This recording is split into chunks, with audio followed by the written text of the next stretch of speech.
and gentlemen, it's finally happening. About 10 years, perhaps 10 years in the making. Bloomberg Law News. Former CIA director wants Judge Cannon removed from imminent prosecution. So this is very interesting. Why would John Brennan want any judge in Florida removed from prosecuting him?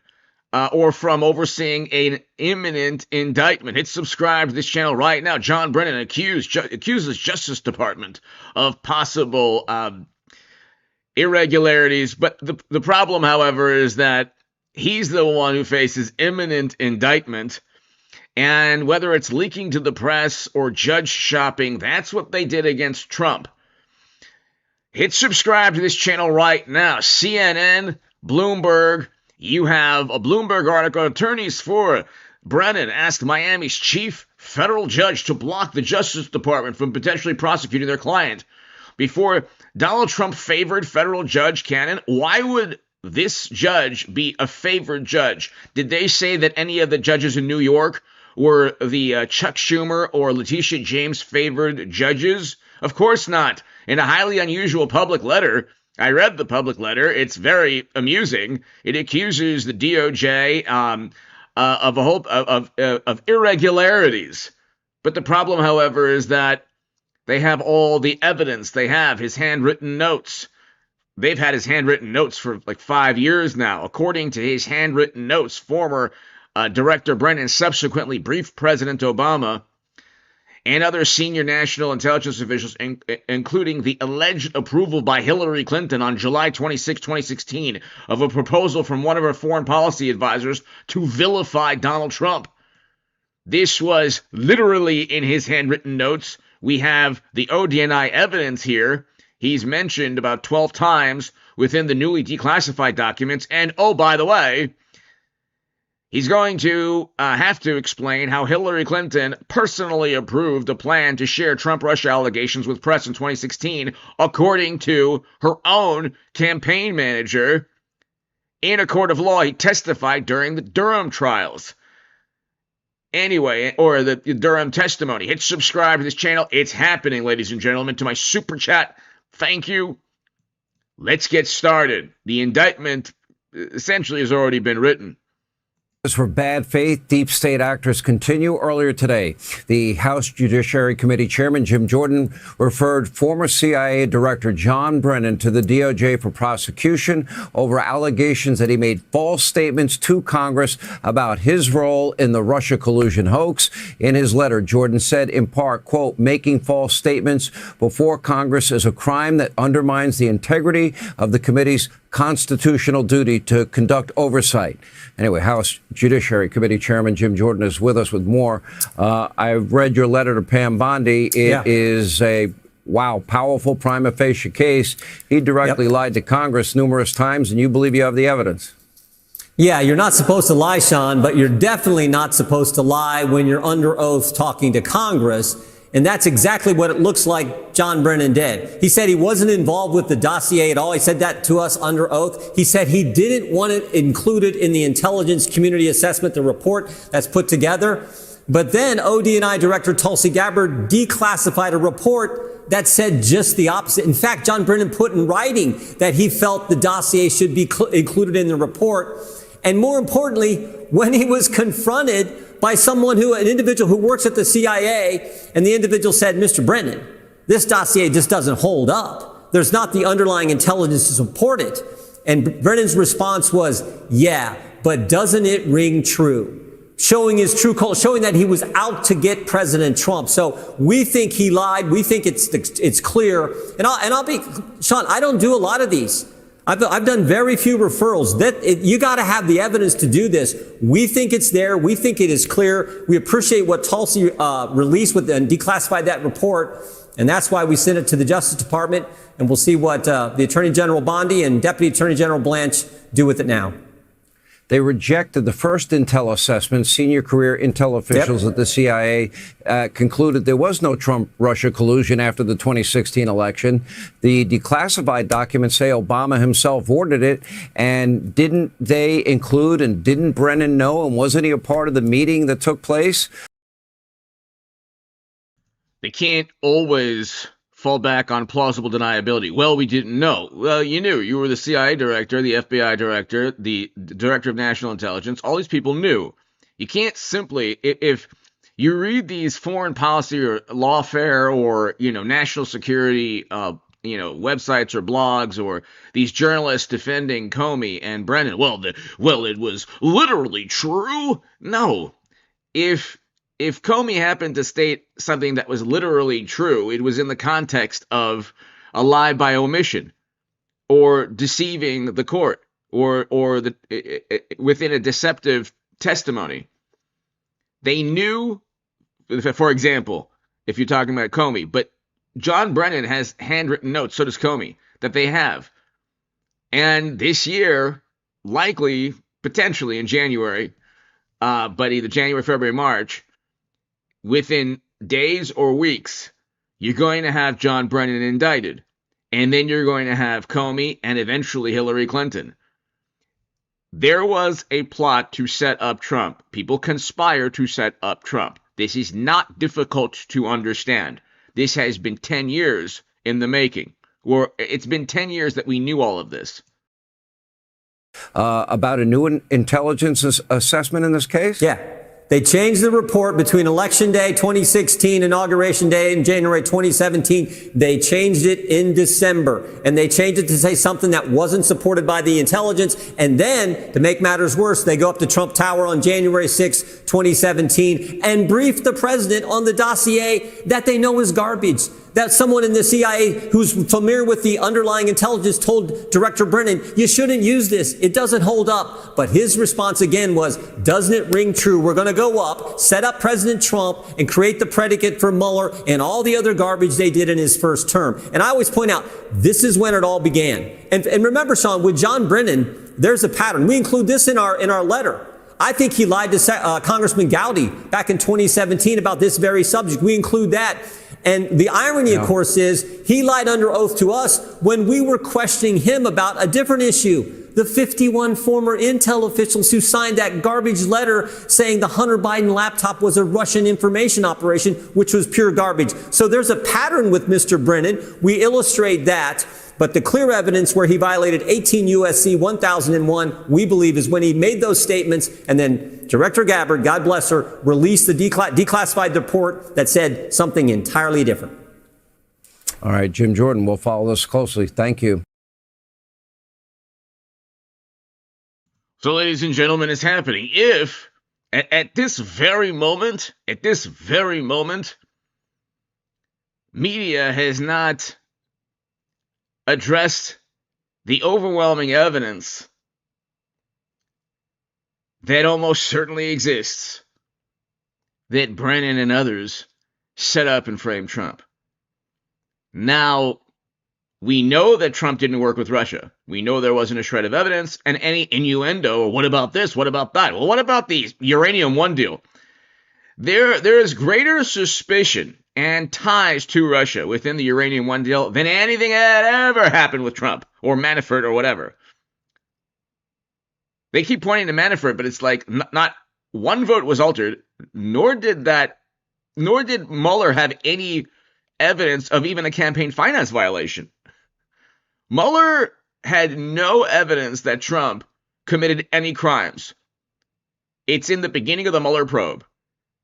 They had no evidence, and instead they said the evidence was not sufficient to try to allude to, well, there was evidence, but it wasn't sufficient enough to charge anybody.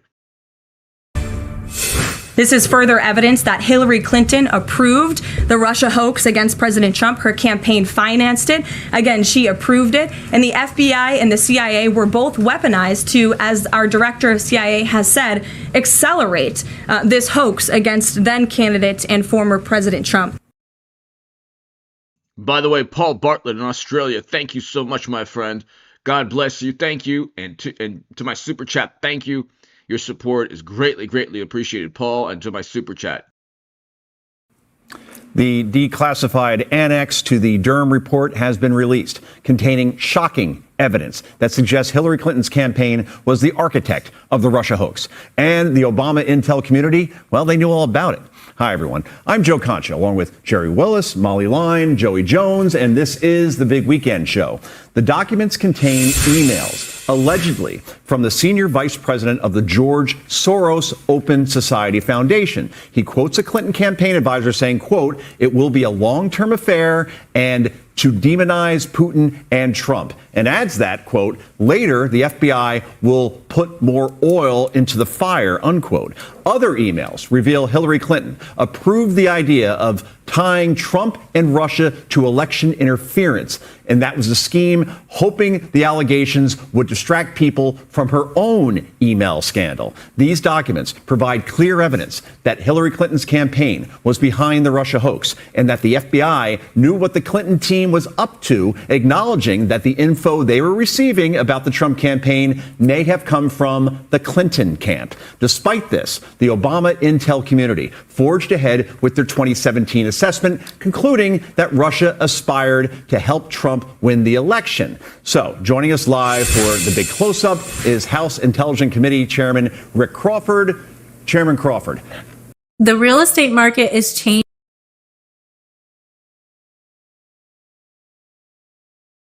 His intel community to create this assessment, right, and tying Russia to Trump. If they knew this was a Clinton talking point, did they effectively produce a fraudulent document to damage the incoming president? And if so, what consequences, if any, could they be facing? Well, I think that's the case that can and should be made. I think the evidence points to that. You made some points in your open there that just are dumbfounding, that the Obama administration was a part of this and that the Hillary campaign was doing exactly what they were accusing then candidate Trump of. And so you can attribute this to three different sources. You can Karl Marx, Saul Alinsky, or Joseph Goebbels, but accuse your enemies of what you're doing. That is a classic misdirection. It's a projection. It's a propaganda tool. This was done in part to take away from the fact that she was under investigation for her illicit email server and a host of emails that ultimately came out. And also it was done to try to, obviously, to discredit then candidate Trump. And it turns out that she was actually engaged in collusion. And so, again, it makes the point of accuse your enemies of what you're doing. Chairman Crawford, Molly Line here. Thank you very much for giving us your time on this Saturday evening. The deep state is pretty interesting here, striking back. Brennan and Clapper writing an op-ed in the New York Times this week defending the validity of their assessment that Putin wanted to help Trump win the election. And Brennan went on the offensive. So they're going to say that, well, we had the right to just, have a hunch or educated guess. No, it wasn't in good faith. It was completely absurd. And you could literally accuse any incoming president of working with a nation that he wants better relations with. So any incoming president with a different foreign policy, which is why you elect different presidents, which is why the incumbent leaves and you have a new president to begin with every 4 years or whatever. Like if the person doesn't win re-election, doesn't go 8 years, and then there's a new president, people want a different foreign policy. So they didn't want a third Obama term with Clinton. They wanted a different foreign policy with Trump. The media thought that was like an abomination, a sin, against the law. Well, why is he so friendly with that country? It's like he had a different foreign policy. President Obama came in with literally a Russian reset. And Bush were the Bush Republicans, which completely tanked the Republican Party and started us on a course of never-ending wars, the worst administration of all time. Even worse than Biden, who was the second worst administration of all time. They were the hawks towards Russia. So they could have easily said, well, you know what? And at that moment, they had the media too, just like Democrats did. They could have set up and framed President Obama. And at that moment, they could have done exactly what they did to Trump because media was still, leaned towards Bush Republicans big time. And so that could have happened. You could do that with as long as you have media on your side, fomenting lying by omission and like getting fed stories from people like Brennan and others, you can then do this with every single presidential election. So this undermines democracy, the Constitution. But again, this is like explaining quantum physics to a house cat, to the morally superior, highly educated, wonderful liberal Democrats or progressives who just don't care, or they say, good, it happened to Trump, or they just don't think it, they pretend that it didn't happen. During this MSNBC interview, take a listen. It's clear that there is a vindictiveness, a punitive nature to what he's trying to do with these policies and with these actions. But quite frankly, I'm not going to be intimidated because they're going to be pushing things out there that are false. And they're maintaining this false narrative about what the intelligence community did. So, Chairman Crawford, I want to...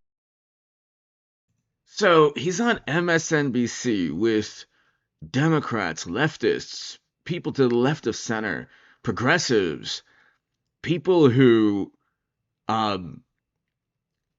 vote Democrat, who you would think old school Democrats were against all of this. The old school Democrats in the 70s, for example, were a thorn in the side of intel agencies that you know were trying to go into domestic politics. And now the tables have turned completely. I want to get your response there too, Brennan. And also, are you going to investigate his actions in 2016, especially that December 9th meeting with Obama where they decided to create the intel assessment? We actually did and continue to engage in that. First off, former CIA Director Brennan is a serial liar. He's basically retooled the culture at CIA in his image, and it has done severe damage to the analytic community that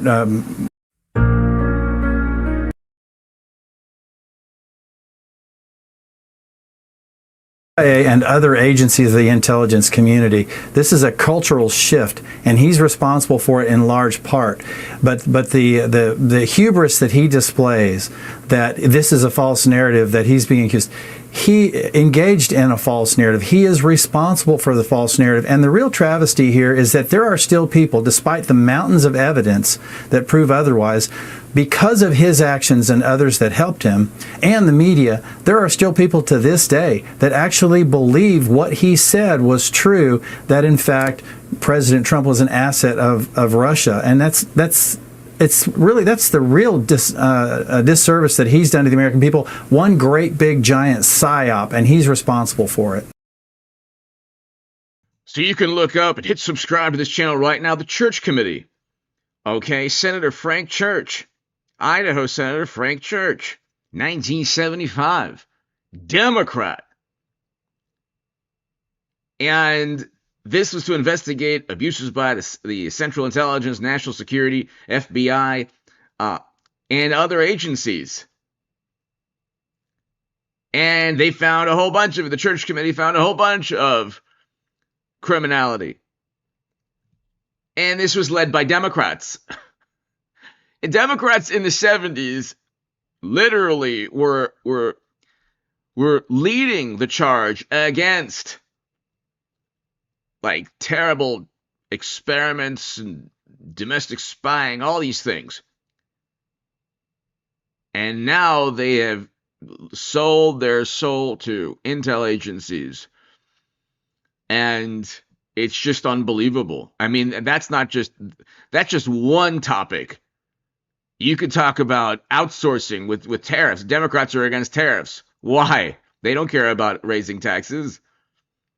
It's foreign policy, by the way, but it's addressing outsourcing, which causes poverty. You would think Democrats would want to end poverty. Chairman, so one of the tactics, I guess, or the strategy being used is by Democrats to kind of deflect from this is to simply throw shade at Tulsi Gabbard, the DNI, and to say she really doesn't know what she's doing. Susan Miller, who was a counter-intel chief during the election under Obama, that's basically what she told The Guardian. She said that DNI Tulsi Gabbard's allegations against President Obama and his intel community are misrepresentations of what happened, and that Gabbard doesn't understand what she's doing. Again, words like misinformation or misrepresentations, they're not saying that Tulsi Gabbard is categorically false, that her statements are false. No, a misrepresentation is broad and vague and ambiguous enough of a word to mean a whole bunch of things. It bolsters the fact that any pushback or opposition to Tulsi Gabbard and others is simply a misunderstanding or a different viewpoint of what took place. So the narrative is what happened can be viewed a bunch of different ways. The plausible deniability is we can hide within semantic murkiness. We just don't really know. It was a hunch. We thought things were happening. It was the fog of war. We just didn't know. So we had to investigate. Again, you could use that to investigate every incoming president.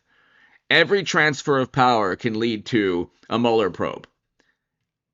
But it's just unbelievable. You don't have to be like, you don't have to have a philosophy of language course to understand the doublespeak. What's your reaction to that? What are your thoughts? Well, so hubris doesn't even begin to scratch the surface on the level of arrogance that these individuals have. Tulsi Gabbard is in a position because she's an intelligent person, very capable leader. She's doing what she's supposed to do, what the American people asked of her, and that is to bring transparency to the intelligence community. Look, that seems like a little bit of a misnomer that we should have some transparency in the IC. But I don't mean that we divulge secrets and so on, but we be forthright and honest with the American people.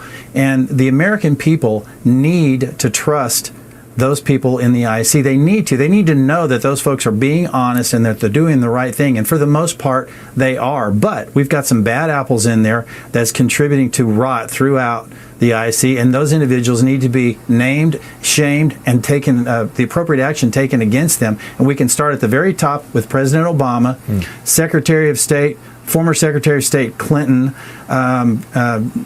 Comey, Clapper, Brennan, and then we can start getting down into the senior executive service and the GS-15s and the GS-13s that went along with this whole plot.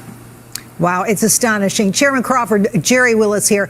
I want to turn to what's going on in the Senate. Your colleagues there still in session, delaying their recess in order to confirm some of Trump's judicial.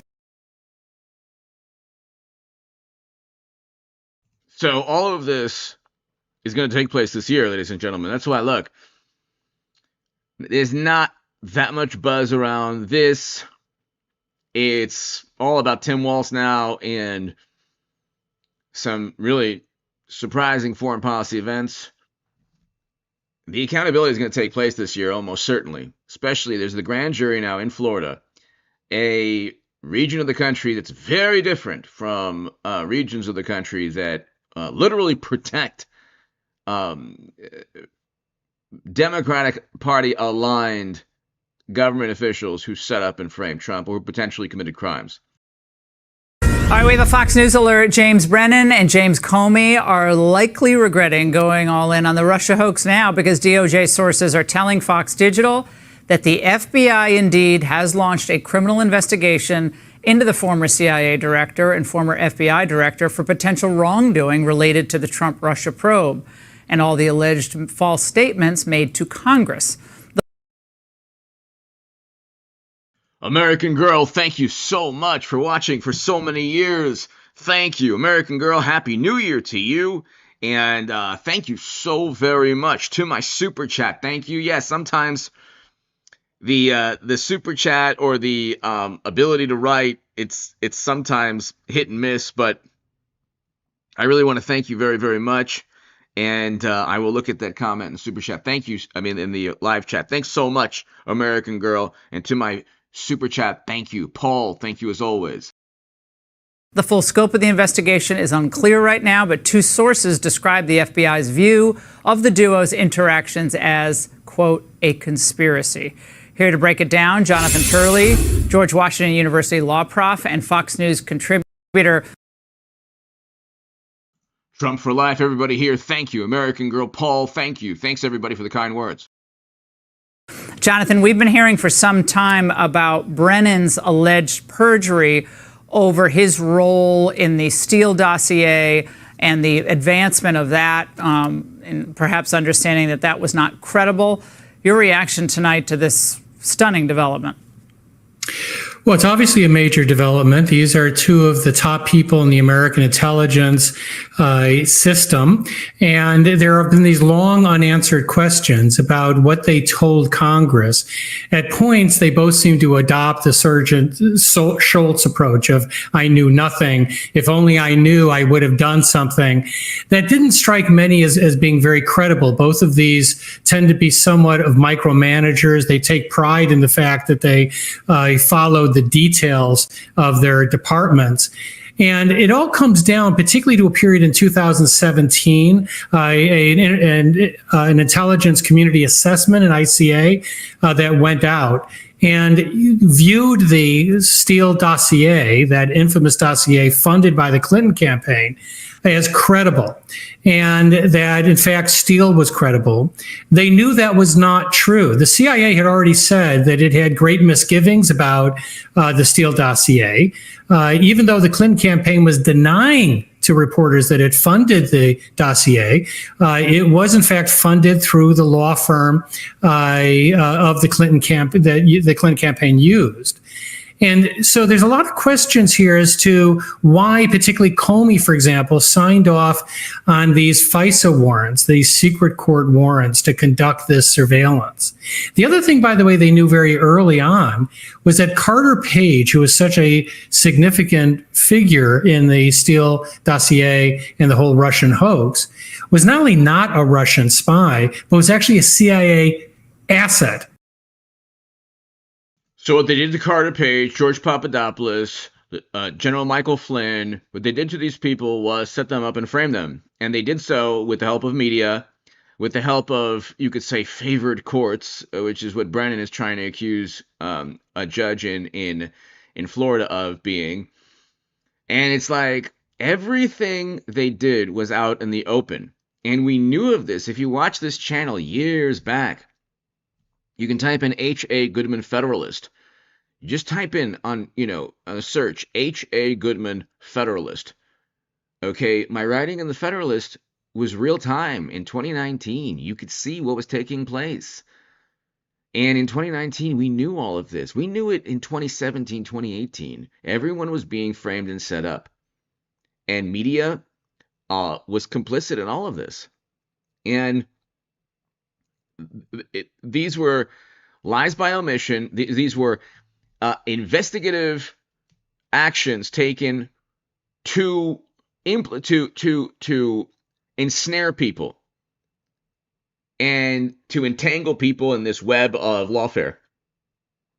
That's there was not a shred of actual, there was no predicate crime. It was all these bizarre, well, there was a meeting that happened, and in this meeting, it's like, well, you have the audio tape of every meeting, almost certainly, of everyone around Trump. You mean you didn't find any criminality? Oh no, we had to investigate this meeting. Anyway, let's continue. And so the CIA told the FBI, you're on the wrong road here. You're going after someone who is assisting us. All of that somehow got buried. And what came to the surface was the Steele dossier, which was not only not verified, it had been really shredded by many people in the Intelligence Committee. Yeah, and Comey claimed that it was Papadopoulos. And the Steele dossier was literally purchased by Clinton. Clinton literally purchased an entire Red Scare McCarthy era. Democrats did. Hoax. The whole thing was a hoax. We knew this all along. I remember telling a friend of mine who was, a Democrat, didn't like Trump, this is absurd nonsense. It's all like completely fabricated. He's like, well, we don't know. We have to. And kind of gleeful, like knowing that it was all a setup anyway. But they still believe it. It's hilarious. That poor hapless kid. Right. That Papadopoulos, his interactions with the Russians started the whole thing, and it was long before the dossier. But this was Comey testifying back in 2020 about this. Watch. Was done by the book. It was appropriate, and it was essential that it be done. Okay. So you're proud of it? Overall, I'm proud of the work. There's no indication, and the Inspector General would say it if he found it, that people were doing bad things on purpose, but So bad things on purpose. Every word from Comey and Brennan is plausible deniability. It's, you can't prove anything, and we're going to continue and act where we truly believe that we had to investigate Trump because he could have worked with Russia. We were given that evidence. There was no evidence. They almost certainly knew the second that they leveled this against Trump that he was innocent, because they had they had the audio, they had the money. There was nothing there. There was nothing that you could use in the court of law. That's why they never, when in 2020, they're like, oh, where's the evidence? And then Trump lost a whole bunch of court cases, 60 or 50 or whatever, because judges demanded evidence right there. They never did that with RUSSIAGATE. They never litigated RUSSIAGATE in the manner of, oh, okay, we're going to indict Trump for committing felonies related to working with Russia, because there was no evidence for that. So they ensnared everybody, allegedly lying to FBI agents, but there was no evidence at all. There was no evidence, for example, that Flynn ever lied at all, or that even Papadopoulos, none of them. It's just what the agents at that point stated, and there was no way to disprove the agents because they have the 302 notes, and they don't have the interviews or the interrogations by FBI agents are not audio taped. And there's a million other ways they ensnared people, utilizing a dossier purchased by Clinton. that doesn't make it any less concerning. This was an investigation that was appropriately predicated and opened, that had to be opened. And with that logic, you could literally investigate every incoming president based on a dossier or the same type of quote-unquote evidence. Jonathan, it had to be open. Supercilious doesn't begin to describe him. So dismissive. Now, I remember listening to that testimony and just almost falling out of my chair. I mean, virtually everything he said was untrue. In fact, the IG reports shredded the FBI and said that they didn't follow protocol, that they ignored counterintelligence, that they pushed the Steele dossier forward. And these were two of the key individuals who did that. So the question is, does any of this trick the wire to perjury? And both of these are sophisticated players. You'll notice that they're very careful in how they word this. Comey is very careful to say that there wasn't basically malicious intent, not that there weren't mistakes. And time again, Comey portrayed himself as ignorant of all of these countervailing sources. Malicious intent, but there's obvious intent. The famous Supreme Court New York Times article. New York Times decision decades back. Sullivan, I forgot exactly the landmark case where you have to prove malice or intent. Malice, actual malice. When the New York Times, the Washington Post, the Atlantic, or other publications are leveling lies by omission or, vitriol against Trump, for example, 24/7, 10 straight years. The response is, well, it's freedom of speech. You can't prove malice. You can't. Well, yeah, it's the intent there is to destroy Trump's administration, to harm President Trump's political chances at all times. The intent is not truth, because they haven't changed their tune, not even one bit, in the narrative. And the narrative doesn't ever change.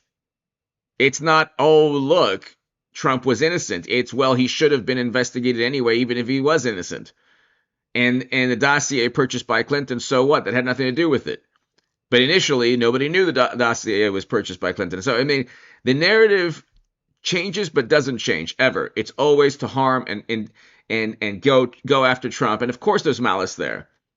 At a certain point, Jimmy Kimmel every single night, if his producers and directors are coordinating with Democrats or operatives of the Democratic Party, that's not free speech. That's free campaign. Jimmy Kimmel's diatribes against Trump are free campaign ads every single night. Imagine if Democrats didn't have all of that. Where would their political party be now? I mean, their political party's already in the dumps. Where would it be without like all these investigations the past 10 years, the constant media hysteria? I mean, it's like that's really the lifeblood of the Democratic Party. But anyway, let's continue. I mean, so what Comey is saying, well, you can't prove intent. It's all plausible deniability. The problem is there's handwritten notes. Now, you have whistleblowers. You could definitely prove intent. There are whistleblowers, a lot of people that don't want to be painted with the same brush or face the same criminal. I mean, at a certain point, Brennan, Comey, and others, Clapper, all these people, they probably know that there are whistleblowers that have turned on them. They probably understand, and they probably the defense will be, well, they're just doing that because Trump intimidated them. It's like they'll never be an admission. Yeah, we set up Trump. Well, and again, the Brennan perjury questions have been swirling about for years and years. This is like one big flashback for both of us. Jonathan, thank you very much. Hey, Sean Hannity here.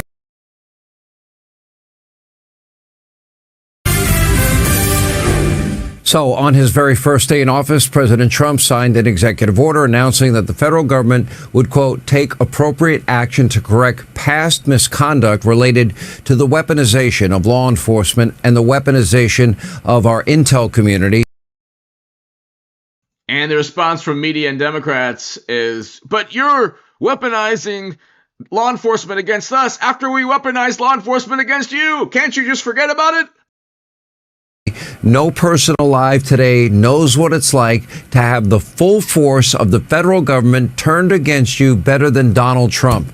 Well, he does not want any other Americans to have to go through what he went through, because President Trump, frankly, has been bent to hell and back. And it all started at the beginning of his first term with the totally phony Russia hoax. We spent 3 years unpeeling every layer of that onion on this program with John Solomon and Greg Jarrett and Sarah Carter and others. Today, we're learning another shocking detail about the early days of that sham investigation. We have a newly declassified report prepared for President Barack Obama back in December of 2016, right after Donald Trump won, specifically stating, quote, Russian criminal activity failed to reach the scale and sophistication necessary to change election outcomes. And they were talking about one place in Chicago. Now, the deep state did not like the assessment. That was put together by career people, rank and file people. But when the politicized people around Obama got it, guess what? It changed. They never let Obama see it. Then when he asked them. And again, you fast forward to now, they don't want, the indictment is about to be basically written already. They don't want a judge in Florida. Why doesn't Brennan want a judge in Florida? Okay, here's why. To prove that Russia meddled in the election, they just simply complied and they turned it on its head.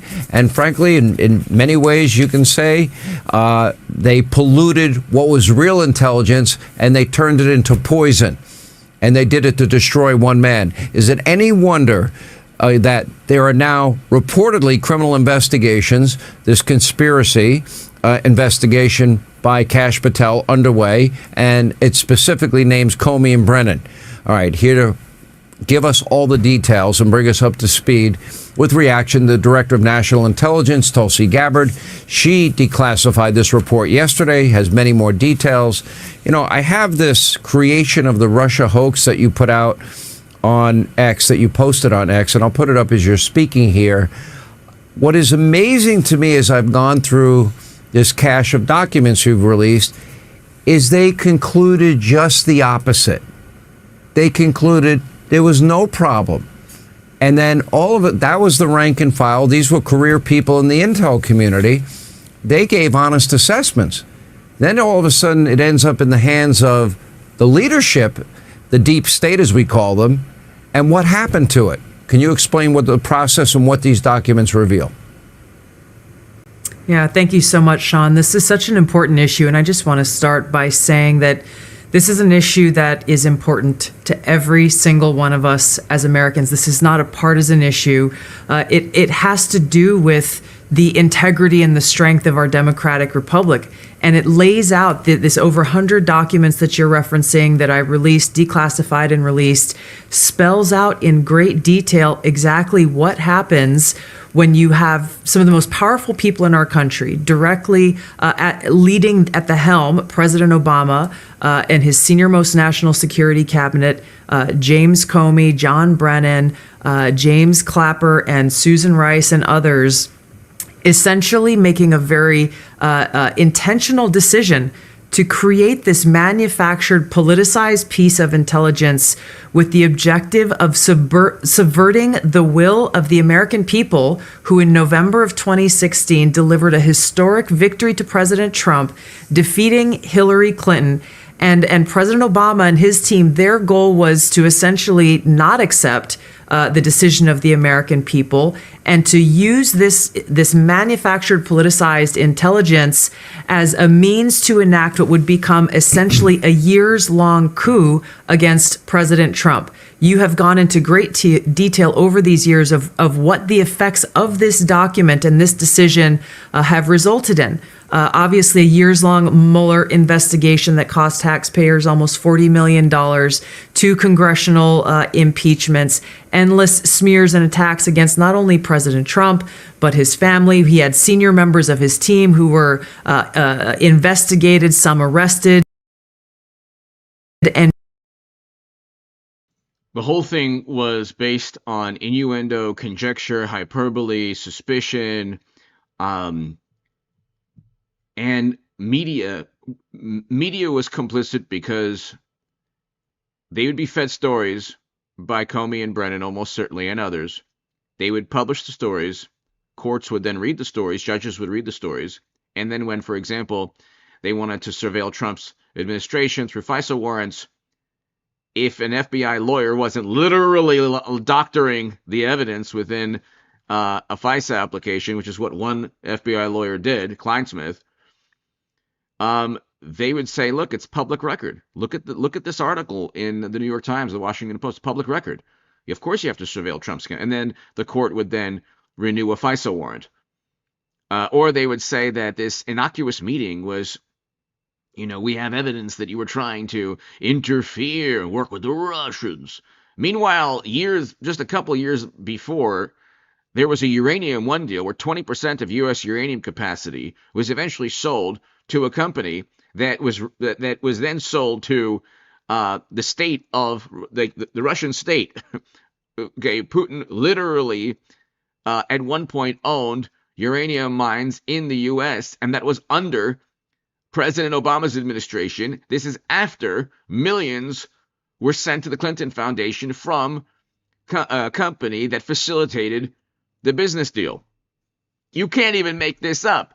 And then, of course, as always, they obfuscate. Clinton never gave Russia U.S. uranium. Yes, that's true. Clinton never gave Russia 20% of U.S. uranium. Obama never gave Russia. Yes, nobody gave them any uranium. That's true. The whole thing happened, though, in the most bizarre, completely absurd manner that is definitely an infinitely greater example of a national security risk than anything they made up about Trump.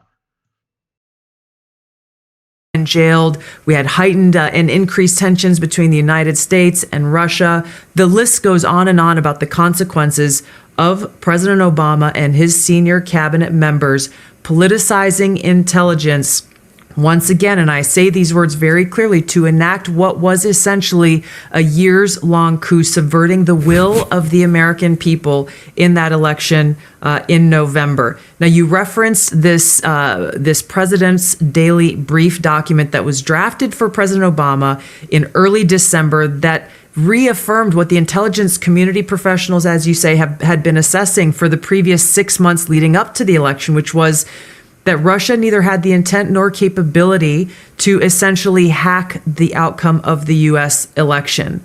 As you said, President Obama's political appointees pulled that document before it could be published, and it has not been published until we released it today. And the very next day after they pulled that document, President Obama called a National Security Council cabinet meeting to discuss how Russia interfered with the election. Again, this is the first This week is of December. 9th, President right? Trump had already won. Correct. This is the December 9th meeting. That came drinking warm water with cinnamon before. Exactly right. The December 9th meeting, we declassified and released what they call the summary of conclusions from that meeting. Then DNI James Clapper took the lead on what President Obama wanted done, and which was essentially create a document that tells us not if, but how Russia interfered with the election. President Obama delivered the conclusion that he wanted the intelligence community to reach and directed them to find and essentially create and manufacture the intelligence to support the conclusion that President Obama wanted to deliver to the American people.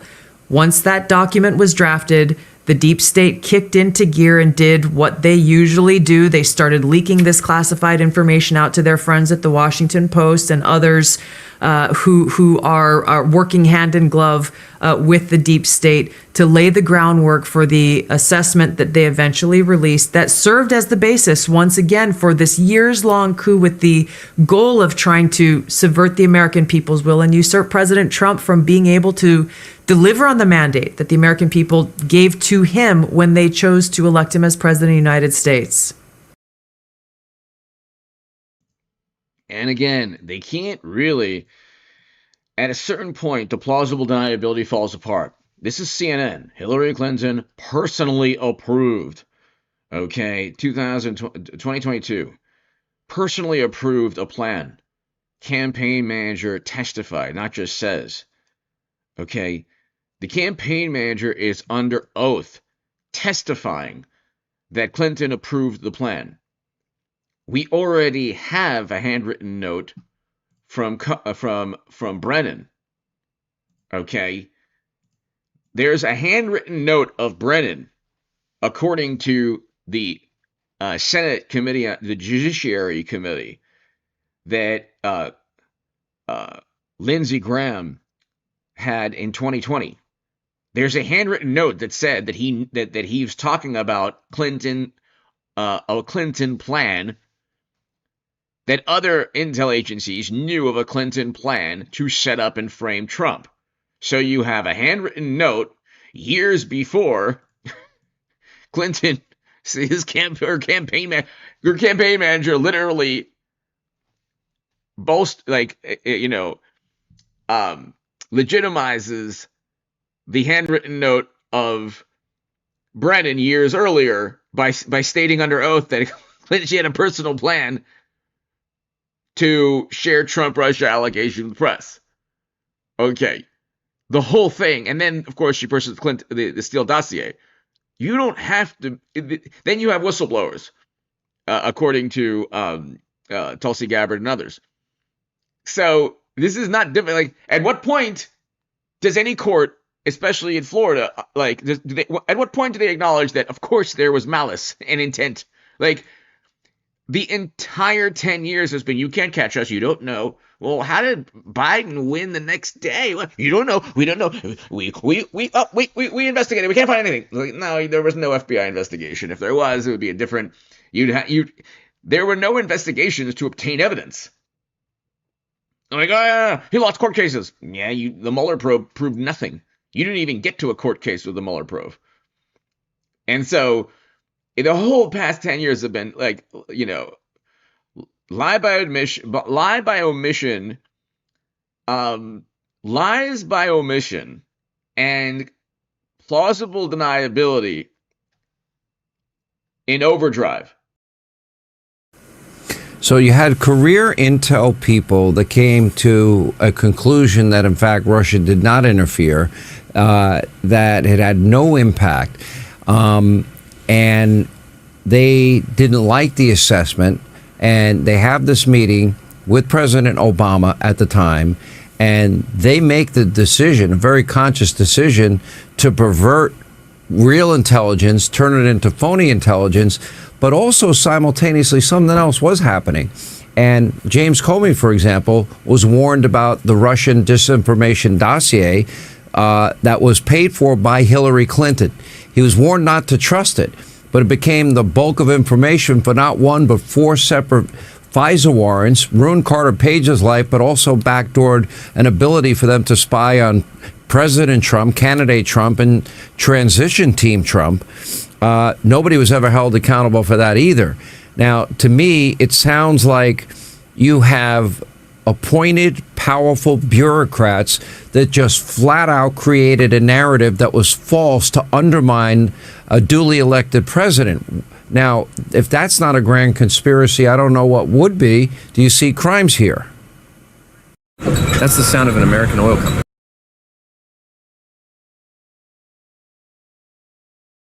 I do, Sean, and I'm referring all of these documents that we have found and uncovered, referring them to the Department of Justice for further investigation, accountability, and action, not just investigation, but action. Accountability has to take place. The American people's ability to have faith and trust in the integrity of our democratic republic is literally what's at stake, and therefore the future of our ability to exist as the country that we know it. This accountability is critical to make sure that this never happens again. Exposing the truth and naming those who are responsible should drive that accountability that has to take place. I just want to mention quickly, Sean, you mentioned the Steele dossier. That plays a critical role in these documents that we released, specifically because James Clapper, James Comey, John Brennan, they all knew that the Steele dossier was discredited at this point. It's not something any intelligence professional looked to as something that could be referenced or should be referenced in any intelligence assessment whatsoever. I know that there were professionals who were told include the Steele dossier in this January Obama-directed manufactured piece of intelligence, and they protested to people like John Brennan and James Clapper. And that's another example of how intent or malice or, the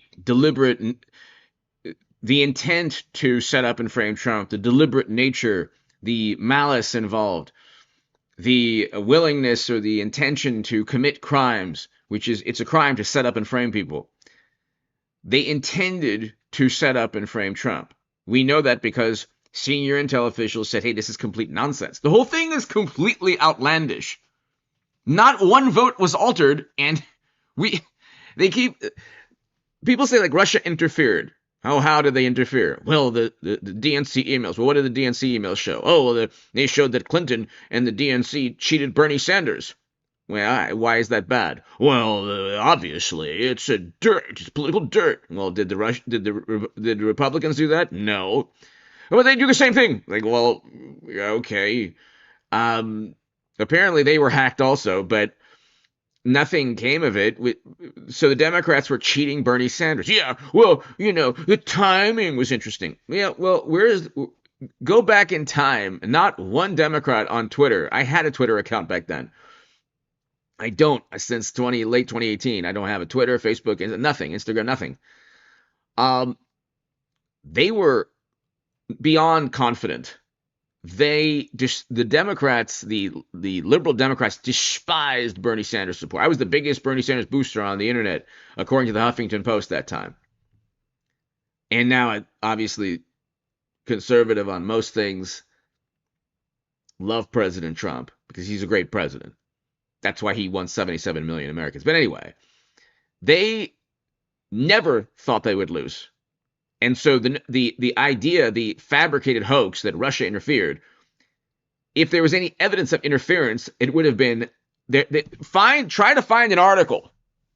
Try to find one article in Politico or the Washington Post or the New York Times that says weird things are taking place and that Russia interfered and that Clinton would lose. You're not going to find that. Up until the second she lost, the only things written were like the Politico article. They got the man they always wanted. They always wanted Trump, something like that. And literally in the Clinton campaign emails, it was, oh, we want Trump. Oh, we want to elevate Pied Piper candidates. Pied Piper candidates. So, Dr. Ben Carson and Ted Cruz and Donald Trump. They literally wanted Trump, and it's funny because the narrative after they lost was the Russians wanted Trump, but actually they wanted Trump. So maybe it was the Clinton campaign working with the Russians to elevate Trump. The whole thing was so completely outlandish, full of malice. Not one shred of evidence and then they're like, national security. There was no national security. This is not national security. Democrats losing is not national security. Anyway, let's continue. There's so many crimes, it's unbelievable. And again, 2026, you're going to see so many indictments. The indictments basically already happened, or is being written at the moment, almost certainly. They were shocked that it would even be considered. The Steele dossier was used in this manufactured assessment that President Obama directed be created, along with many other pieces of intelligence that the intelligence community itself, for months leading up to the election, said this is not credible and should not be used at all. We've got to get to the bottom of this. And here is where Brennan admits the whole thing was a hoax. And when he said this years back, I pointed this out. They never had a shred of evidence. Check this out. To try to improve the intelligence community's ability to do our jobs and to make a recommendation to you and the new administration as to how we better defend ourselves against what Russia and or others may be trying to do with regard to affecting our republic and our democracy. And in doing so, if we do find any kind of criminal behavior, I think that the minority would agree that that type of information would be referred to the Justice Department, which is the proper jurisdiction. But with regard to the main question at hand, in your experience with the Russian trying to involve themselves in our election, did you ever find any evidence, as the ranking member spoke of collusion while you were the director, did you find direct evidence of collusion between the Trump campaign and Putin and Moscow while you were there? Mr. Rooney, I never was an FBI agent. I never was a prosecutor, so I really don't do evidence. I do intelligence throughout the course of my career. As an intelligence professional, that's a completely meaningless statement, and it's so deceptive and completely outlandish and absurd. He doesn't have to be an FBI agent or prosecutor to do evidence. And intelligence should correlate to evidence. What is the point of intelligence? If intelligence does not correlate directly to evidence, then at best you have a wild goose chase. At worst, you have Trump-Russia hoax or WMD. How many Americans lost their lives because intelligence doesn't correlate to evidence? I mean, think about that. How many Americans have lost their lives? How many families have suffered because the intelligence during the Bush administration did not correlate to evidence? How many lives have been altered because of a McCarthy or a Red Scare that was created? How many what were the global implications? Would there be an invasion without the Trump-Russia hoax? Who knows? Anyway, ladies and gentlemen, go to H.A. Goodman's other channel right now. We're going to have a synopsis on this. The indictment is essentially already written. Hit subscribe. Be here today. We'll do 3 live streams today, probably about 8 p.m. Eastern, a live stream, and then a late